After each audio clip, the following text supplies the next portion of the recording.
Welcome to Tamil பட்டாளம். இன்னைக்கு நம்ம பார்க்க போகிறது குரூப் 2 மெயின்ஸ்க்காக.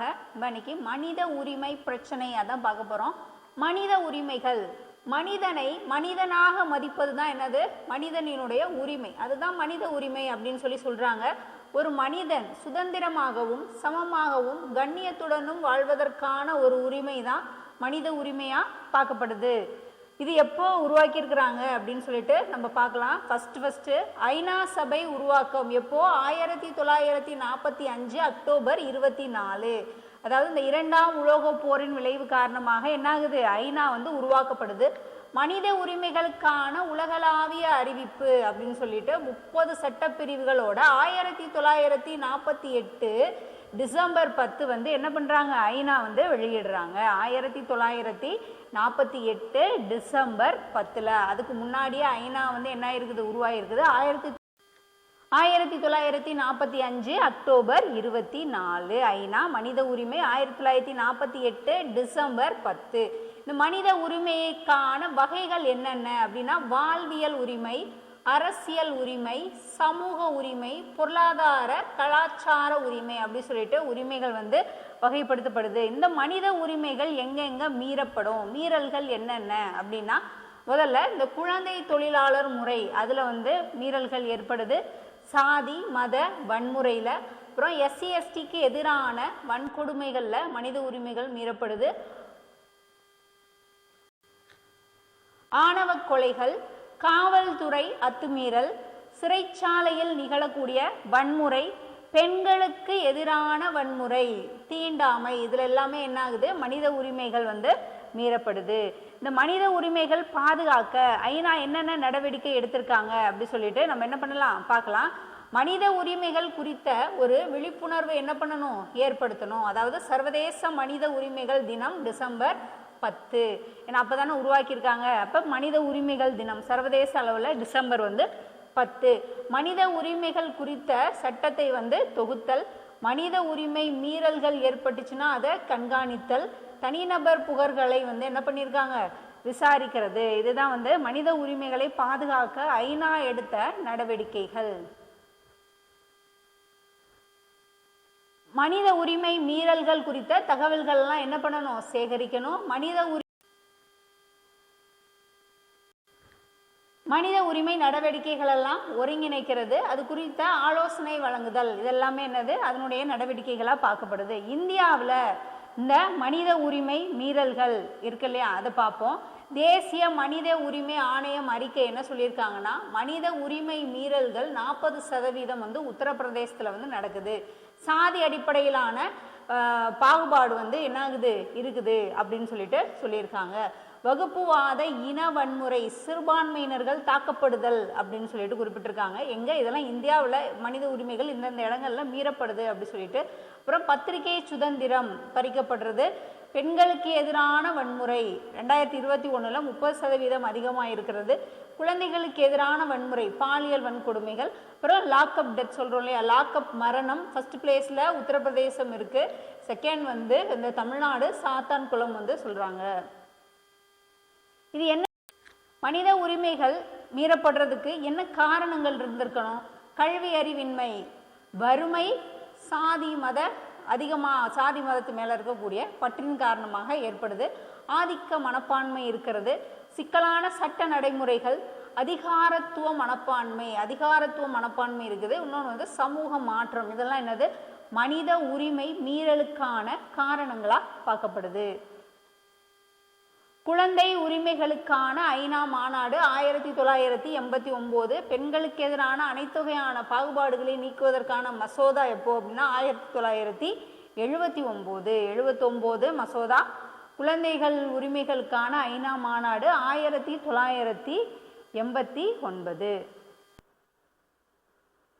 மனித உரிமைகள் தொடர்பாக இந்தியாவில் என்னென்ன சட்டங்கள் போடப்பட்டிருக்கு அப்படின்னா, தேசிய மனித உரிமைகள் ஆணைய சட்டம், தேசிய பெண்கள் ஆணைய சட்டம் 1990, சிறுபான்மையினர்களுக்கான ஆணைய சட்டம் 1992, பிற்படுத்தப்பட்டோருக்கான தேசிய ஆணைய சட்டம் 1993, தேசிய SC ST ஆணைய சட்டம் 1989, மனித கழிவு பணியாளர்களை நியமித்தல், உலர்கழிப்பகம் கட்டுப்படுத்துதல் தடை 1993, கொத்தடிமை முறை ஒழிப்பு சட்டம் 1976. இந்த சட்டங்கள்லாம் ரொம்ப முக்கியமான சட்டங்கள். மனித உரிமை தொடர்பாக நம்ம இந்தியாவில் உள்ள சட்டங்கள் என்னென்ன, அவங்கள பாதுகாக்கக்கூடிய ஒரு சட்டம் போட்டிருப்பாங்க இல்லையா, அது எல்லாமே பார்த்துக்கங்க. இது ரொம்ப இம்பார்ட்டன்ட். அதே மாதிரி அரசியலமைப்பு சட்டத்தில் இருக்கா, நம்ம சொல்கிறோம்ல, ஒரு தனி மனித சுதந்திரம் இருக்கணும், ஒருத்தவங்க வாழ்கிறதுக்கு அட்லீஸ்ட் வாழ விடுங்க அப்படின்னு சொல்லிட்டு விதி 21 குறிப்பிட்டிருப்பாங்கல்ல, அந்த மாதிரி 20 இருக்கு. 14 சட்டத்தின் முன் 21 தனி மனித சுதந்திரம், ஜாதி மத இன பாகுபாடின்றி என்ன பண்ணணும், யாரையும் அது காரணம் வச்சு என்ன பண்ணக்கூடாது, தாழ்வுபடுத்தக்கூடாது அப்படின்னு சொல்லிட்டு ஏற்கனவே நம்ம என்ன பண்ணியிருக்கோம். 23, 24 சுரண்டலுக்கு எதிரான உரிமை, 29 சிறுபான்மையினர், 45 கல்வி வழங்குதல், 21 ஏ சட்டக்கல்வி வழங்குறது, 39 எஃப் என்ன சொல்லியிருப்பாங்க, ஊட்டச்சத்து கொடுக்கறது சொல்லியிருப்பாங்க. சர்வதேச அரசு சாரா மனித உரிமைகள் பாதுகாப்பு நிறுவனம், அரசு சாராத மனித உரிமைகள் பாதுகாப்பு நிறுவனங்கள் அப்படின்னா சர்வதேச பொது மன்னிப்பு நிறுவனம், மனித உரிமைகள் கண்காணிப்பு, மனித உரிமைகளுக்கான சர்வதேச தொண்டு நிறுவனம், ஹாட்லைன் ஏசியா, செஞ்சிலுவை சங்கம். இதெல்லாம் என்னது, அரசு சாராத மனித உரிமைகளை பாதுகாக்கணும் அப்படின்னு சொல்லிட்டு என்ன பண்ணுறாங்க, அரசு சாராத ஒரு நிறுவனமாக இதெல்லாம் இருக்குது. ஐநா மனித உரிமை கவுன்சில் தொடக்கம் எப்போ அப்படின்னா 2006 தொடக்கமாயிருக்கு. ஐநாவோட இது எங்க இருக்கு, தலைமையிடம் ஜெனீவால இருக்கு. உறுப்பினர்கள் 47 நாடுகள் சேர்ந்து உறுப்பினர்கள். இதனுடைய நோக்கம் என்ன, எதுக்காக ஆரம்பிச்சிருக்காங்க இந்த கவுன்சில் அப்படின்னா, சர்வதேச அளவில் மனித உரிமை மீறல் இருந்துச்சுன்னா அதை என்ன பண்றாங்க, தடுக்கிறதுக்காக ஆரம்பிக்கப்பட்டது தான் அது.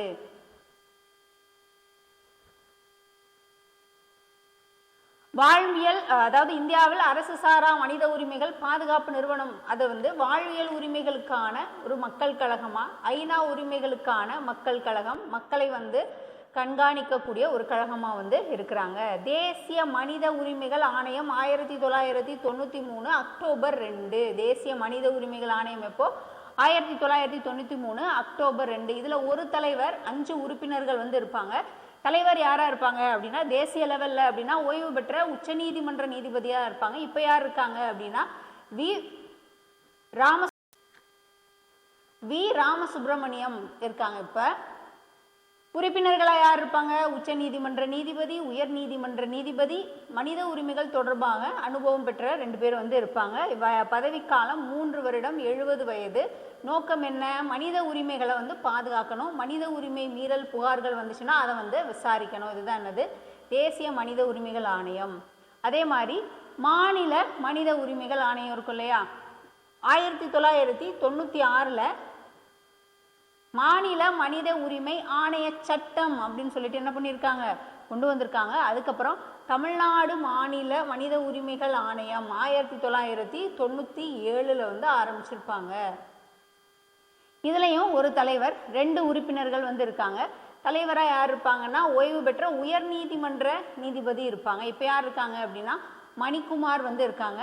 2 உறுப்பினர்கள், அது யாருன்னா மாவட்ட நீதிபதியும் இருப்பாங்க. பதவிக்காலம் 3 ஆண்டுகள், 70 வயது. நியமனம் யார் நியமனம் பண்ணுவாங்க, ஆளுநர் நியமனம் பண்ணுவாங்க. பதவி நீக்கம் யார் பண்ணுவாங்க அப்படின்னா, குடியரசுத் தலைவர் பதவி நீக்கம் பண்ணுவாங்க. மனித உரிமைகள்னா என்ன, இந்த மனித உரிமைகளுக்கான காரணம், மீறல்களுக்கான காரணம் என்ன, அப்படி மீறல்கள் ஏற்படும் போது என்னென்ன நம்ம சட்டங்கள் இருக்கு, அது மூலமா அதை சரி பண்ணலாம். அப்படி இந்திய அரசியலமைப்பு சட்டங்கள் இருக்கா, அதை வச்சு நம்ம என்ன பண்ணிக்கலாம், அவங்கள மீட்டு நம்ம கொண்டுட்டு வரலாம் அப்படின்னு சொல்லியிருக்காங்க. அதே மாதிரி தேசிய அளவுகள் மனித உரிமைகள் ஆணையம் இருக்கு. மாநில மனித உரிமைகளை காக்கிறதுக்காக மாநில மனித உரிமைகள் ஆணையமும் இருக்கு. இதே மாதிரி நெக்ஸ்ட் அடுத்தடுத்த ரிவிஷன்ல நம்ம என்ன பண்ணலாம் பார்க்கலாம். தேங்க்யூ.